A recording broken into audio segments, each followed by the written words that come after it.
오늘 이제 드디어 팔복 마지막을 다룹니다. 팔복의 마지막이니까 뭡니까? 말복이죠, 말복. 그죠? 말복.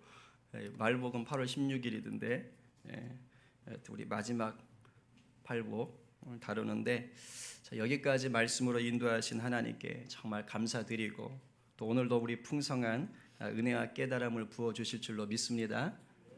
우리 경미 오랜만이야, 그지? 진작에 왔는데, 그지? 슬지도, 그지? 참도 반갑습니다. 우리 옆에 분들에게 이렇게 축복하며 나갑시다. 오늘도 말씀이 기쁨 될 줄 믿습니다.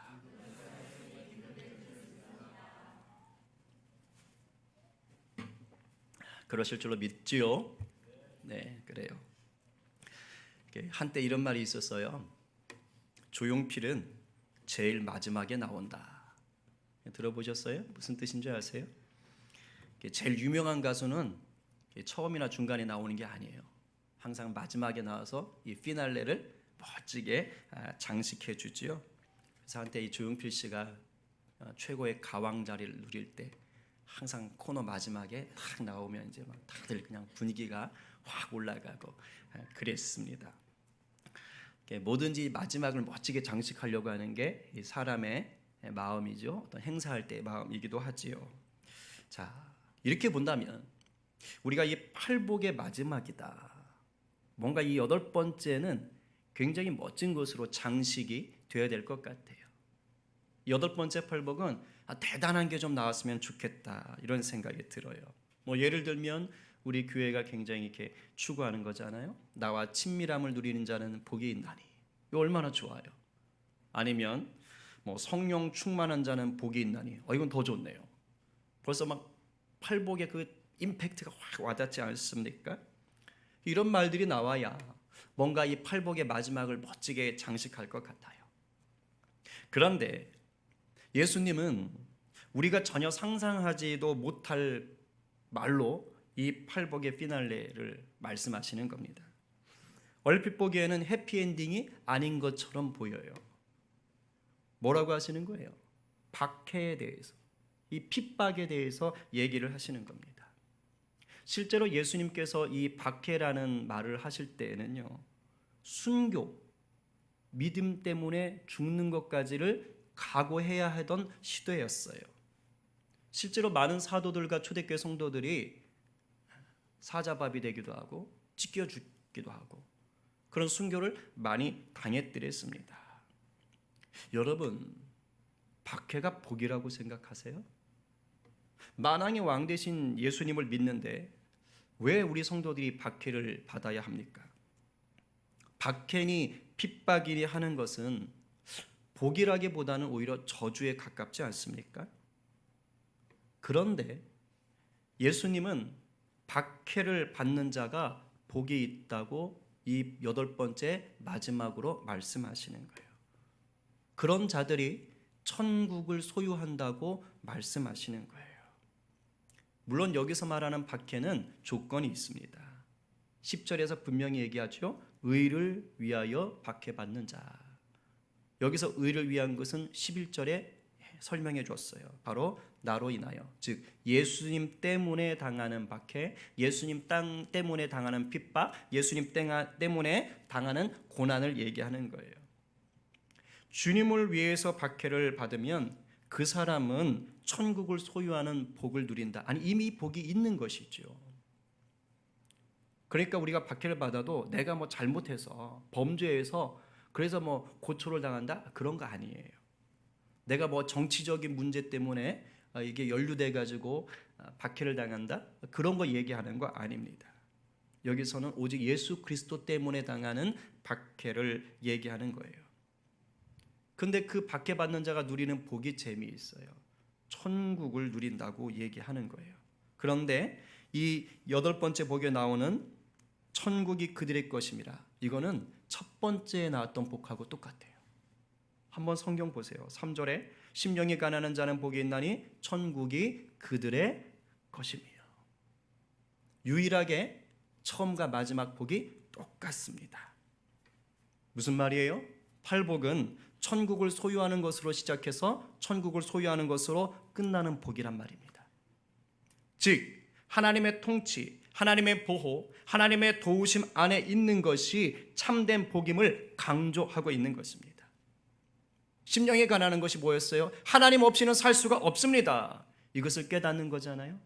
그렇게 깨달은 인생이 그 신앙의 완성을 보여주는 것은 뭡니까? 박해까지도 복으로 여기는 것이다, 이 말입니다. 얼핏 우리 생각으로는 뭔가 말이 안 되는 것 같아요. 역설도 이런 역설이 없는 거지요. 그런데 이 역설이야말로 우리에겐 진리인 것입니다. 왜냐? 정녕 예수님을 제대로 믿는 자의 삶에는 반드시 박해가 따라오기 때문이에요. 거부할 수 없는 거예요.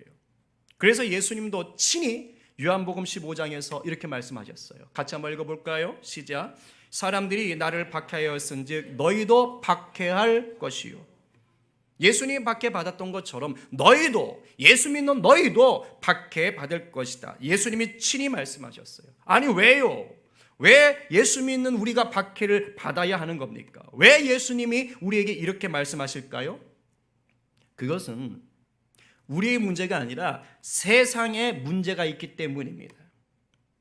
자, 우리가 예수를 믿게 되면 팔복에서 어떻게 진행이 됩니까?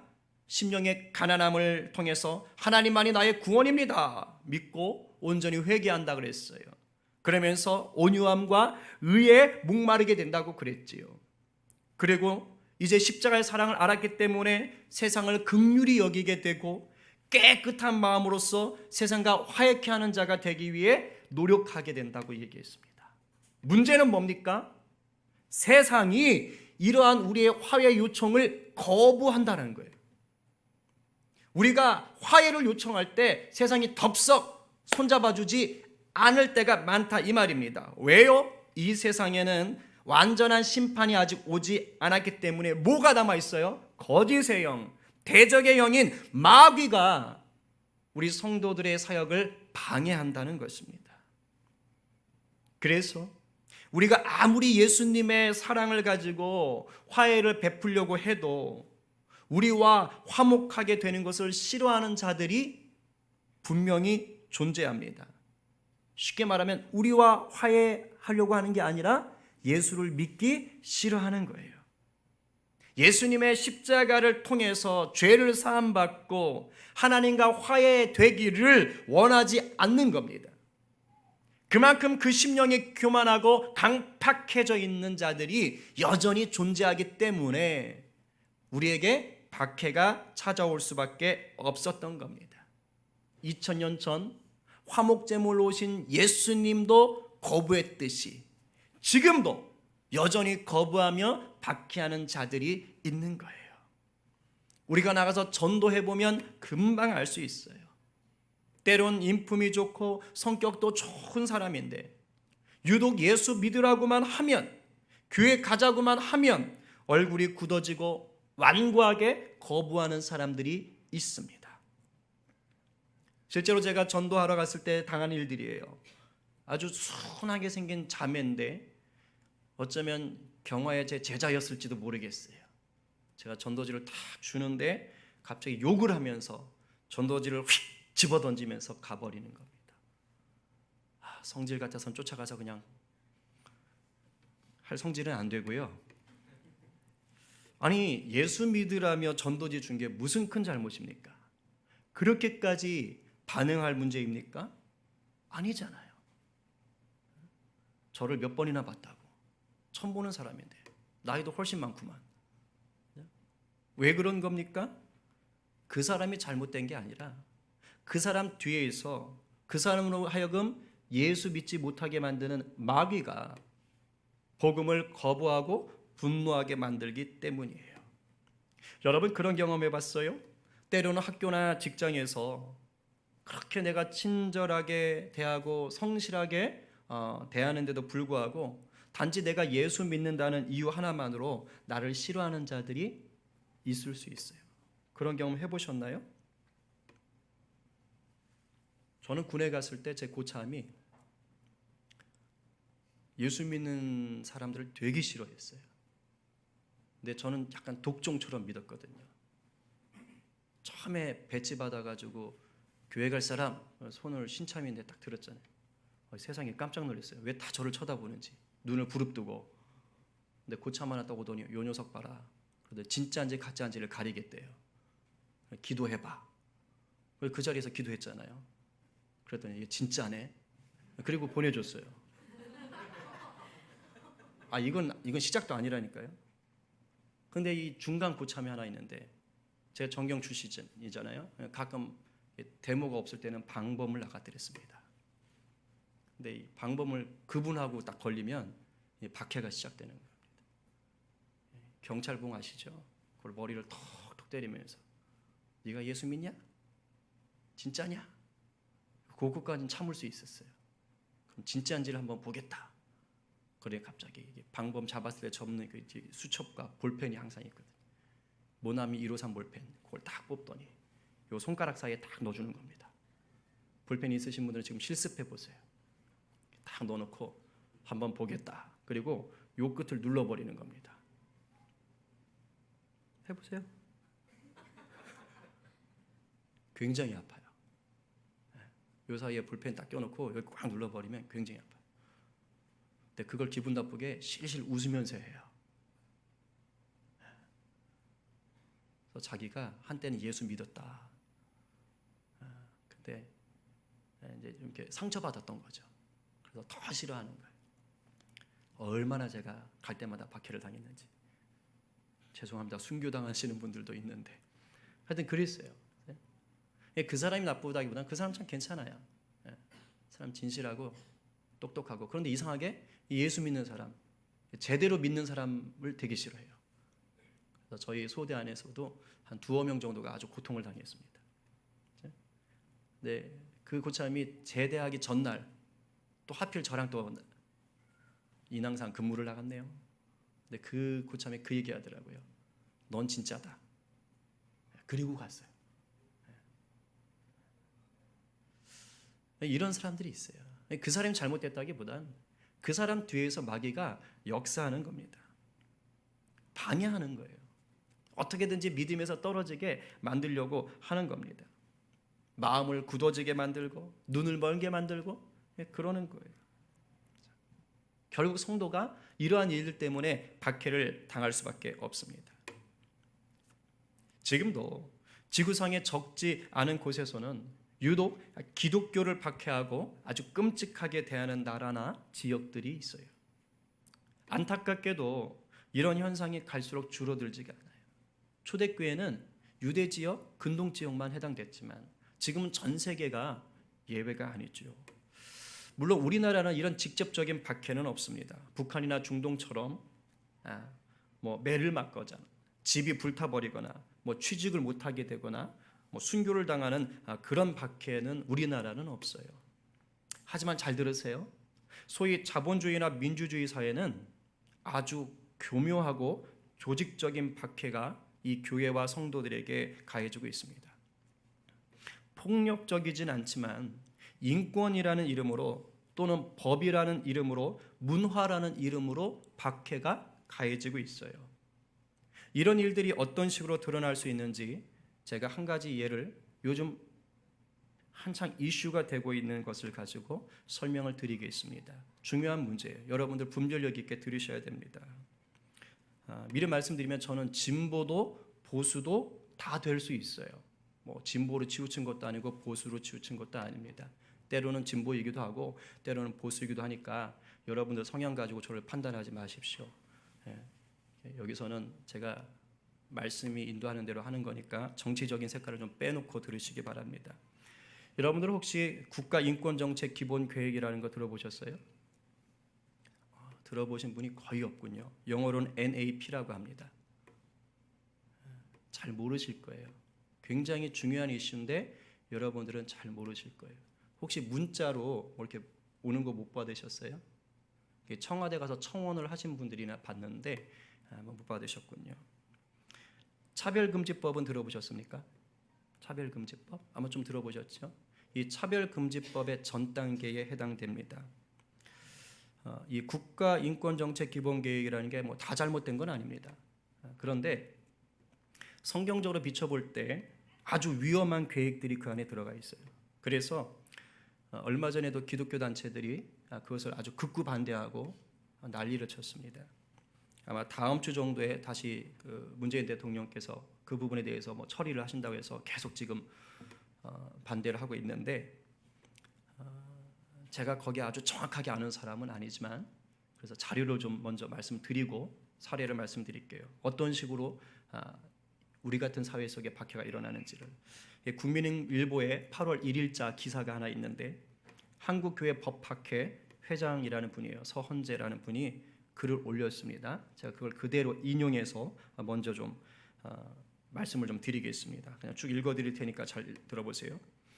지난 7월 26일 청와대 앞에서 동성애 동성혼 반대 국민연합 목회자들과 성도들이 중심이 된 국가인권정책 기본계획 NAP 규탄 집회가 열렸다. 법무부가 NAP를 국무회의에 보고해 대통령 훈령으로 공포할 것으로 예상되자 긴급히 열린 집회였다. 그러니까 대통령이 명하는 명령이라는 뜻이에요. 이 자리에서는 청와대에 보내는 청원서를 채택하고 목사들이 혈서까지 봉인해 전달했다. NAP가 뭐길래 기독교계가 이토록 반대하는 것일까? NAP는 인권과 관련된 법, 제도, 관행의 개선을 목표로 하는 5년 주기 국가인권정책 종합계획으로서 이번이 3차 기본계획이다. 인권 보호를 위한 기본계획이라면 교계가 반대할 이유가 없다. 그렇지요. 성경은 사람이 하나님의 형상대로 창조된 존재라고 선언하고 있다. 한 사람의 생명이 천하보다 귀하다는 예수님의 말씀이야말로 가장 강력한 인권 선언이다. 특히 예수님은 지극히 작은 소자 하나에게 한 것이 곧 내게 한 것이라고 가르치심으로써 소수자의 인권, 즉 사회적 약자인 장애인, 여성, 아동, 병자의 치유와 보호에 큰 관심을 기울이셨다. NAP의 문제는, NAP 이런 것들이 들어있는데 이제 문제가 있는 거예요. 문제는 보호해야 할 그 소수자에 누가 들어가느냐? 성소수자라는 개념을 포함하는 데 있다.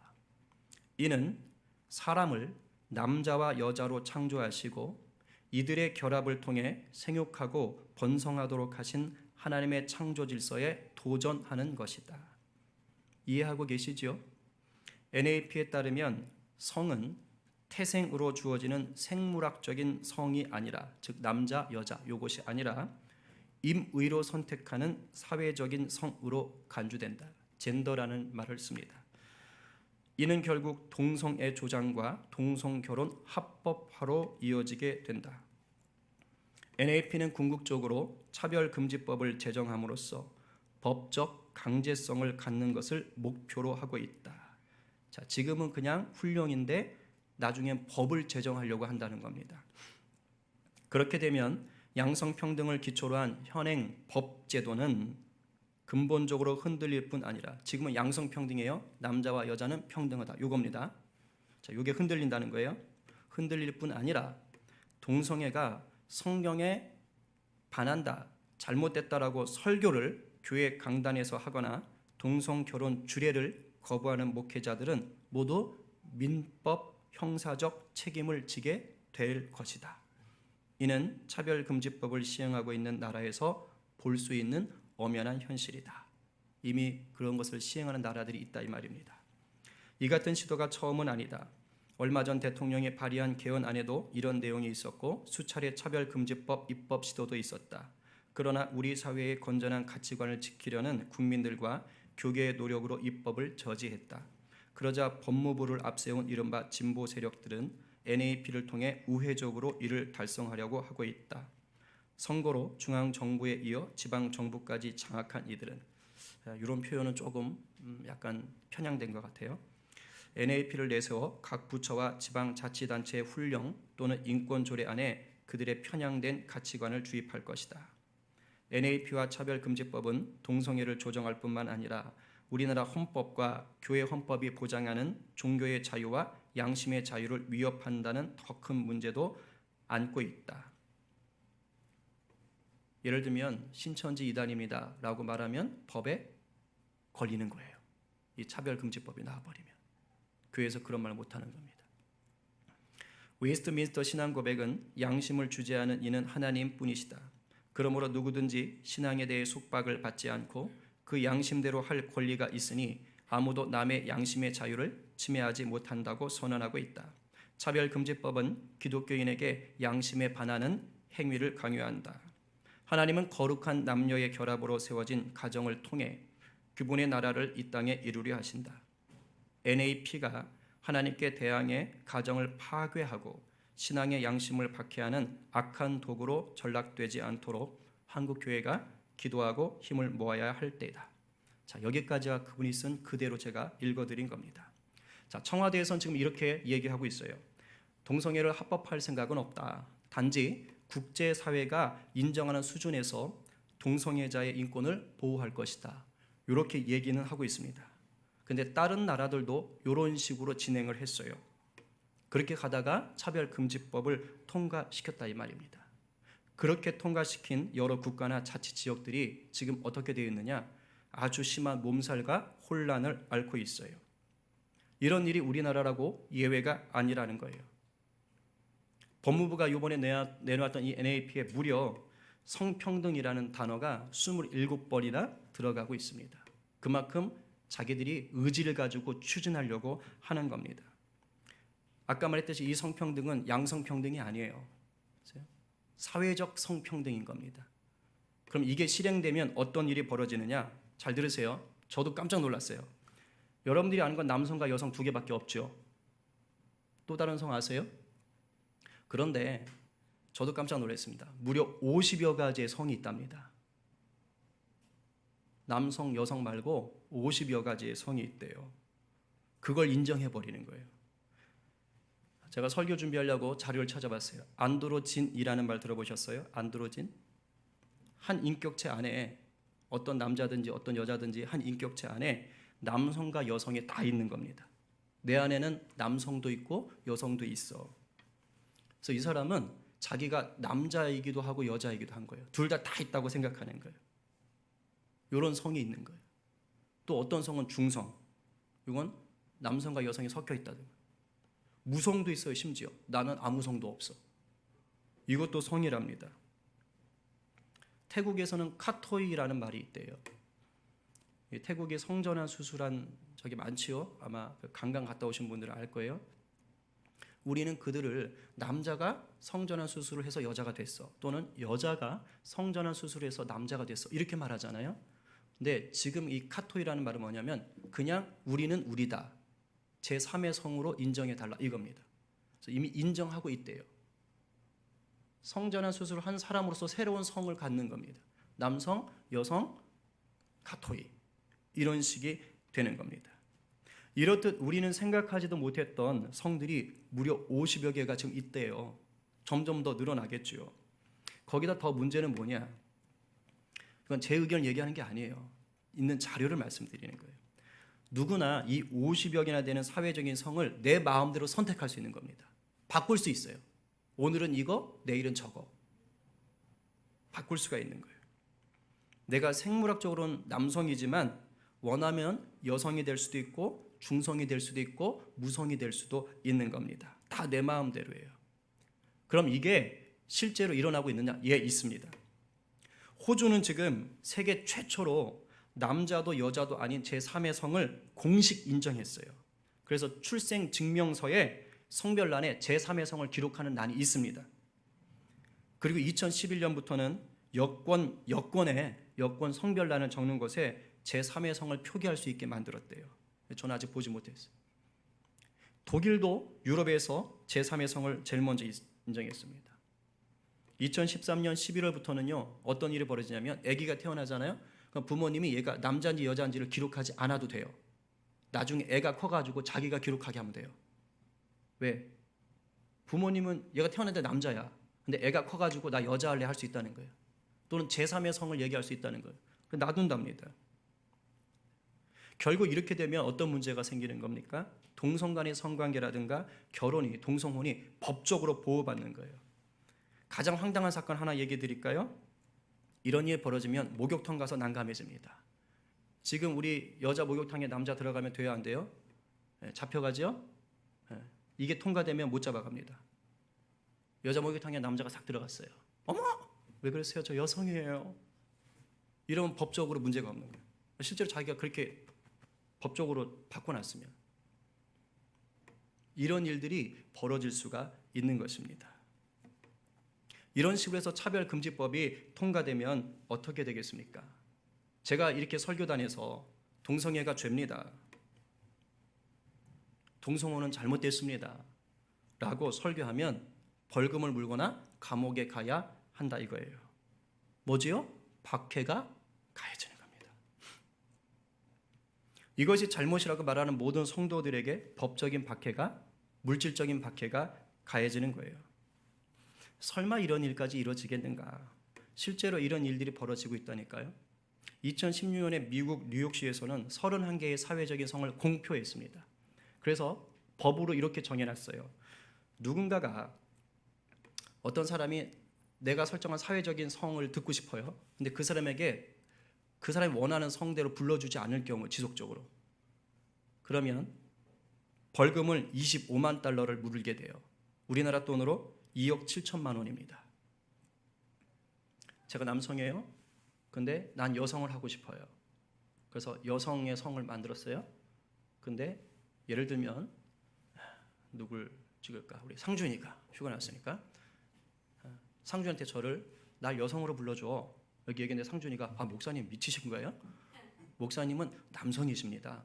정신 차리시고 회개하십시오. 계속 그러는 거예요. 근데 제가 아니 나 여성으로 불러줘. 근데 상준이가 절대 할 수 없습니다. 목사님은 남성이세요. 저랑 목욕탕 가보실래요? 이런 얘기 했다고 칩시다. 그럼 제가 고발할 수 있는 거예요. 2억 7천만 원 있니? 없니? 네. 이런 일이 법적으로 가능한 거예요.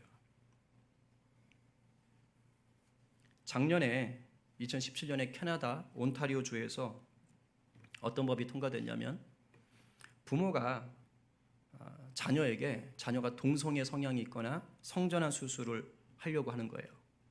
나 동성애자다. 나 성전환 수술할 거다. 근데 부모가 안 돼. 너 그렇게 하면 안 돼. 라고 얘기하잖아요. 혼내잖아요. 그러면 지방자치주에서 부모의 양육권을 빼앗을 수 있어요. 부모 자격이 없다고 빼앗을 수 있다고요. 무려 찬성 63표 대 반대 23표로 이게 통과돼 버렸어요. 법이 된 겁니다. 무서운 세상이 되고 있어요. 그래서 지금 그 주는 아주 복잡합니다. 이뿐이 아니에요. 차마 여기서 말씀을 못 드리는 일들이 일어나고 있어요. 예수를 믿는 자들뿐만 아니라 일반적인 사람들도 굉장히 힘들어하고 있습니다. 제가 이렇게 장황하게 얘기한 이유가 뭡니까? 이제는 우리가 신앙을 지키다가 당하게 될 박해가 아주 교묘하고 만만하지가 않다 이 말이에요. 단순히 매를 맞거나 목숨을 잃는 것만 박해가 아닙니다. 11절 말씀을 풀어서 얘기하면 이런 거예요. 우리에게 사람들이 욕하고 박해받다의 원어는 마땅히 누릴 권리를 쫓아내는 거예요. 마땅히 누릴 권리를 빼앗는 겁니다. 그리고 터무니없는 거짓말로 우리를 비난한다는 거예요. 이런 다양한 박해가 우리에게 닥쳐온다는 겁니다. 그리고 이런 박해가 교회 밖에서만 있는 게 아니라는 뜻이에요. 더 위험한 건 뭐냐? 교회 안에서도 이런 박해가 일어나기 시작한다는 겁니다. 왜냐하면 교회 다니는 사람들이라고 해서 다 예수님을 제대로 믿는 게 아니잖아요. 여러분 그거 아세요? 예수님을 박해하고 죽인 자들이 로마인들이 아닙니다. 실제적으로 예수님을 못 받게 만든 자들은 유대인들이에요. 하나님을 믿는다고 했던 유대인들이 예수님을 못 받게 만들었던 것입니다. 여러분 중세는 로마 카톨릭 시대였어요. 그런데 그 사람들이 마녀 사냥식으로 몇몇 크리스찬들을 화형으로 불태워 죽였습니다. 믿는 자들이 그 일을 했습니다. 우리 조국교회도 예외가 아닙니다. 한때는 교회에서 방언을 하면 귀신 들렸다고 내쫓았습니다. 그랬던 교회들도 있었어요. 박해는 이제 교회 안팎에서 제대로 예수를 믿으려는 모든 성도에게 더욱 심하게 닥쳐올 것입니다. 그러면 어떻게 해야 되느냐 이거예요. 그러면 어떻게 해야 되느냐? 오늘 본문에 보니까 예수님은 뭐라고 얘기하십니까? 기뻐하고 즐거워하라. 아니, 어떻게 이럴 수가 있어요? 지금 내가 욕 얻어먹고 거짓 증거로 비난당하고 있고 매를 맞고 있고 감옥에 가야 하고 순교할 처지에 놓여 있는데 불구하고 어떻게 기뻐하고 즐거워할 수가 있겠습니까?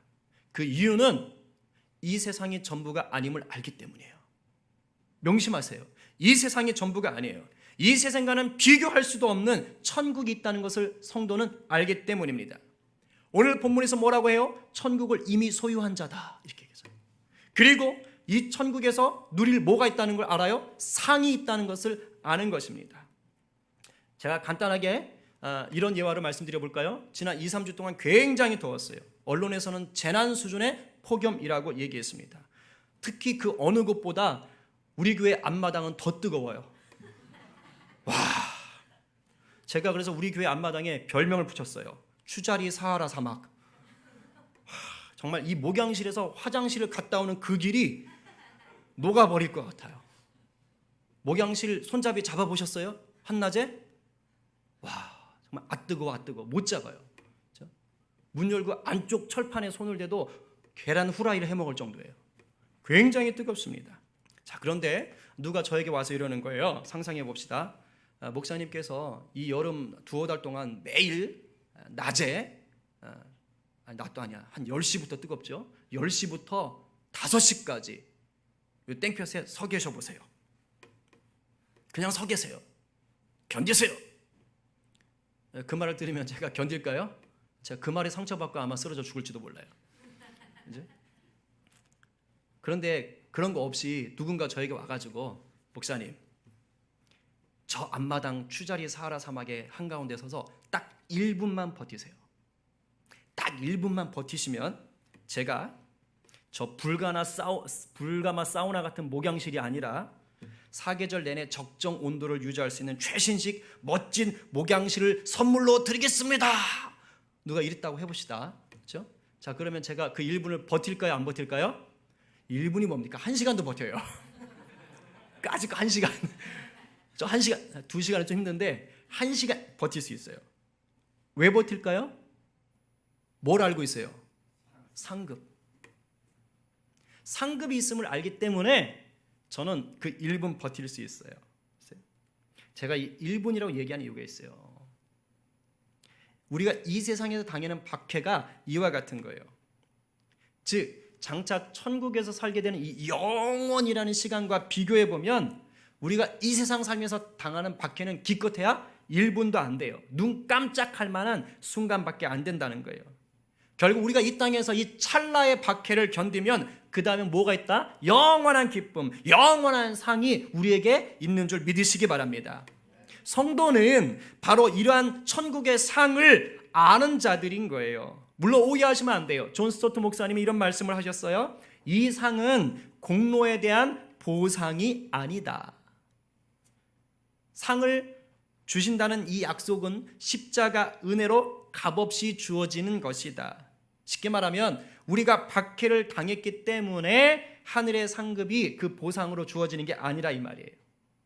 이 하늘의 상은 우리가 예수님을 믿을 때에 선물로 이미 우리에게 주어지는 상급입니다. 그리고 이 상급을 받게 되는 이 성도는 또한 이 땅에서 당연히 뭣도 받는다는 거예요? 박해도 받는다라는 거예요. 그런데 뭐냐? 이미 주어진 그 상이 있다는 걸 알고 있는 이 성도는 믿음이 생긴다는 거예요. 아까 제가 얘기했잖아요. 최신식 목양실, 사계절 내내 적정 온도, 아싸. 마치 그런 것들을 이미 알고 있다 보니까 이 땅의 박해를 믿음으로 이길 수 있게 된다라는 것입니다. 그렇습니다. 우리가 이 땅에서 박해를 받을 수밖에 없지만 우리는 이것을 이겨낼 수가 있습니다. 우리에게 천국의 영원한 기쁨과 상급이 있음을 알기 때문이에요. 그래서 우리는 박해를 받을 때조차도 기뻐하고 즐거워할 수가 있습니다. 그런데 여기서부터 문제예요. 대체 기뻐하고 즐거워한다는 게 뭐냐 이 말이에요. 그냥 희죽희죽 웃는 거예요? 박해 받는데도 에헤라 하는 거예요? 그건 약간 이상한 거죠. 이 의미를 여러분 잘 아셔야 돼요. 여기서 기뻐하고 즐거워하라는 의미는 박해 앞에서 주눅 들거나 연민에 빠지지 말라는 겁니다. 또는 폭력적인 방법으로 대거리하지 말라는 뜻이에요. 오히려 그 박해를 담대하게 받아들이라는 뜻입니다. 박해 때문에 십자가 달려 죽으셨지만 그 사망 권세를 이기시고 부활하신 주님을 꽉 붙잡으라는 말입니다. 그러면 내 힘이 아니라 성령님이 주시는 이 부활의 능력이 그 박해를 감당하게 한다, 이 말씀이에요. 이것이 박해당할 때 우리가 천국의 상을 바라보며 오늘을 기뻐하고 즐거워할 수 있는 이유입니다. 물론 박해받는 그 순간만 보면 우리가 패배한 것처럼 보일 수가 있어요. 그러나 주님은 마침내 승리하게 하십니다. 아멘이세요? 아멘 하셔야 됩니다. 왜냐하면 이미 우리는 하늘을 소유하는 복을 누리고 있기 때문이에요. 마태복음에서 하늘이 뭐라고 그랬어요? 하나님의 통치, 즉 하나님의 통치를 경험하며 그 안에서 평안과 자유를 누린다는 거예요. 이 말은 결국 무슨 뜻이냐? 스크린 보세요. 예수 이름 때문에 박해받는 자를 통해서 그곳에 하나님 나라가 임한다, 이 말입니다. 이게 진짜 중요한 의미예요. 달리 말하면 내가 박해받는 게 박해로 끝나는 게 아니에요. 그 박해를 믿음으로 견디고 이기면서 마침내 복음을 살아낸다, 이 말입니다. 그래서 주님과 이 세상 사이에서 화평케 하는 자로서의 직분을 마침내 감당하게 된다, 이 말이에요.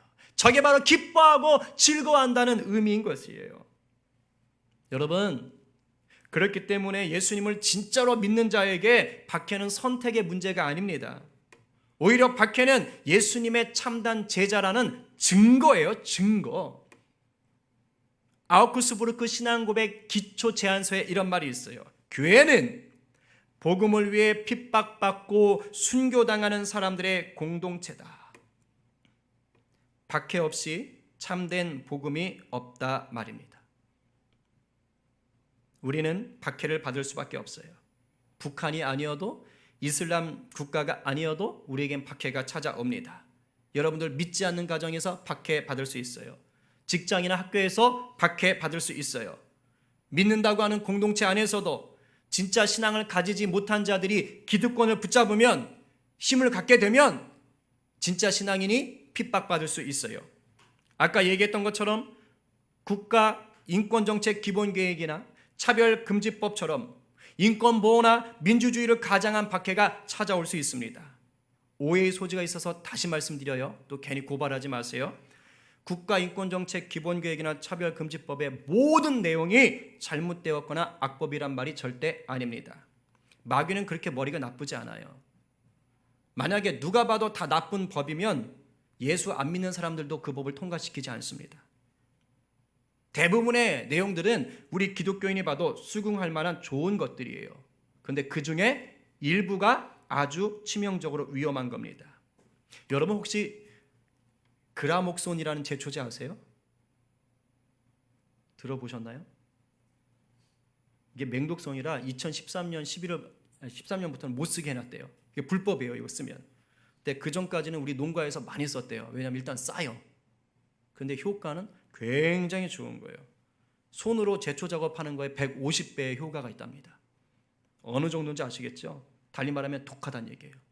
숟가락으로 한 숟갈 떠서 딱 마시면 일주일 안에 죽습니다. 숟가락으로 딱 하나 마시는데 일주일 안에 죽어요. 자, 그러면 한번 봅시다. 예를 들은 거예요. 제가 오늘 많이 희생양이 되네요. 제가 오늘 저녁에 진수성찬을 차려서 먹어요. 평생 먹어본 적이 없는 온갖 맛있는 음식이 가득한 상을 받았어요. 너무 기분 좋은 거예요. 마음껏 먹었어요. 그런데 그 상 위에 뭐가 있었냐면 숟가락 한 숟갈밖에 안 되는 이 그라목손 제초제가 있었어요. 근데 색깔이 녹색이에요. 그래서 제가 그걸 보고 익모초네, 더위를 이길 수 있겠다 이러고서는 덥석 별 생각 없이 마셨습니다. 당장은 괜찮을 수 있는데 이 약을 먹는 순간, 이 제초제를 먹는 순간 저는 반드시 일주일 안에 죽게 되어 있습니다. 내장이 손상됩니다. 자, 그러면 어떻게 되는 거죠? 제가 오늘 저녁에 먹었던 그 맛있는 음식들, 그것이 아무리 맛있고 영양가가 대단해도 소용없는 거예요. 그 상 위에 아주 적은 양의 그 제초제 때문에 나머지 진수성찬들은 아무런 영향가도 주지 못하는 겁니다. 제가 말씀드린 NAP나 차별금지법이 이와 같은 거예요. 마귀가요, 자본주의 사회, 민주주의 사회라고 하는 곳에서 우리 성도들을 이런 식으로 공략합니다. 커다란 사과 상자에 맛있게 잘 익은 사과를 잔뜩 넣어놓고 그 중에 딱 하나 독사과를 집어넣는 거하고 똑같은 거예요. 그래서 이걸 어떻게 하느냐? 나쁜 사람한테 시키지 않아요. 사회적으로 착하고 정의롭고 똑똑한 사람이나 기관, 제도를 통해서 그 사과 상자를 배달하게 하는 겁니다. 결국엔 사과 먹다가 그 독사가 먹으면 죽는 거예요. 오늘날 이 돈과 인권이라는 도구를 이용해서 아주 하나님을 교묘하게 대적하며 성도들을 옥죄고 있습니다. 그렇기 때문에 오늘을 살며 팔복을 누리는 성도는 깨어 있어야 돼요. 마지막 8번째 얘기하신 이유가 뭔지 아세요? 깨어 있으란 얘기입니다. 특히 기복주의 신앙이나 신앙 편리주의에 빠져서 박해를 거부하거나 피하려고 해서는 안 돼요. 요즘 그런다 이 말입니다. 교회가 예수 믿지 않는 세상, 예수를 모르는 세상과 무조건 친하다? 이거 덕 아닙니다. 그런 교회 가짜예요. 왜냐하면 세상과 타협하고 있다는 증거예요. 누가복음 6장 26절에서 예수님이 이렇게 말씀하십니다. 같이 읽어볼게요. 시작. 모든 사람이 너희를 칭찬하면 화가 있도다. 그들의 조상들이 거짓 선지자들에게 이와 같이 하였느니라. 예수님이 하신 말씀이에요. 세상의 모든 사람들이 예수 믿는 너 칭찬하면 너 화 있어. 거짓 선지자들의 특징이 뭔지 아세요? 칭찬 듣기 위해서 거짓 말씀을 선포합니다. 돈 벌기 위해서 거짓 말씀 선포합니다. 자신의 지위를 보존하기 위해서 거짓 말씀을 선포했어요. 그러나 진짜 선지자들은 어떻게 했습니까? 하나님의 말씀을 그대로 선포했어요. 순교당했어요. 갈수록 영적 기준이 애매모호해지고 있는 시대입니다. 교회들이 박해를 당하려고 하지 않아요. 예전에 어느 신대원에서 이런 일이 있었어요. 이 이야기만 하고 설교를 마무리하겠습니다. 신대원에서 있었던 일입니다. 어느 신대원에서. 신대원 예배 시간에 그 교단에 있는 어느 목사님이 청빙대에서 오셔서 설교를 하셨는데 동성애는 죄다라고 설교하셨대요. 근데 갑자기 그 신대원의 총학생회 학생들이 들고 일어났답니다. 그날 예배드렸던 학생들이 들고 일어났대요. 신학생들이. 저 설교 잘못됐다. 사과하라. 동성애가 죄라고 설교했다고 사과하랍니다. 신학생들이. 그걸 또 수업 시간에 교수와 또 싸움이 붙은 거예요. 근데 수업 시간에 이런 말을 했대요. 교수님이 설교는 그럴 수 있지. 그랬더니 한 학생이 이런 말을 했답니다. 아니 그럴 수 있냐뇨. 그 자리에 동성애자가 있으면 어떡하려고 그랬습니까? 그러면 그 사람을 배려하지 않은 거잖아요. 여러분 지금 신학생이 이런 말을 하는 게 옳다고 생각하세요? 도둑질이 죄입니까 아닙니까? 죄 아니에요? 살인이 죄입니까 아닙니까? 그럼 지금 도둑질한 사람하고 살인한 사람이 이 자리에 앉아 있습니다. 도둑질이 죄입니다. 살인이 죄입니다. 제가 얘기했더니 그 사람의 마음이 상처받았어요. 그럼 제가 상처받을까 봐 무서워서 설교 안 해야 됩니까?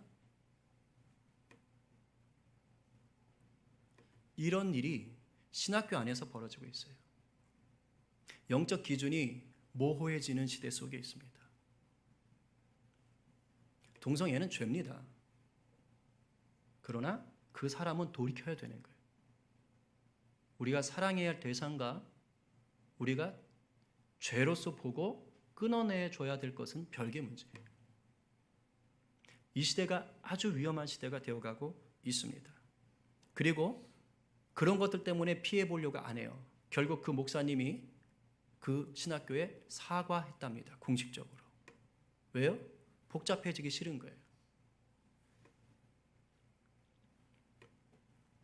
잘못된 길입니다. 참교회는 참 성도는 박해가 따릅니다. 그렇기 때문에 날마다 말씀을 꽉 붙잡아야 합니다. 다른 거 없어요.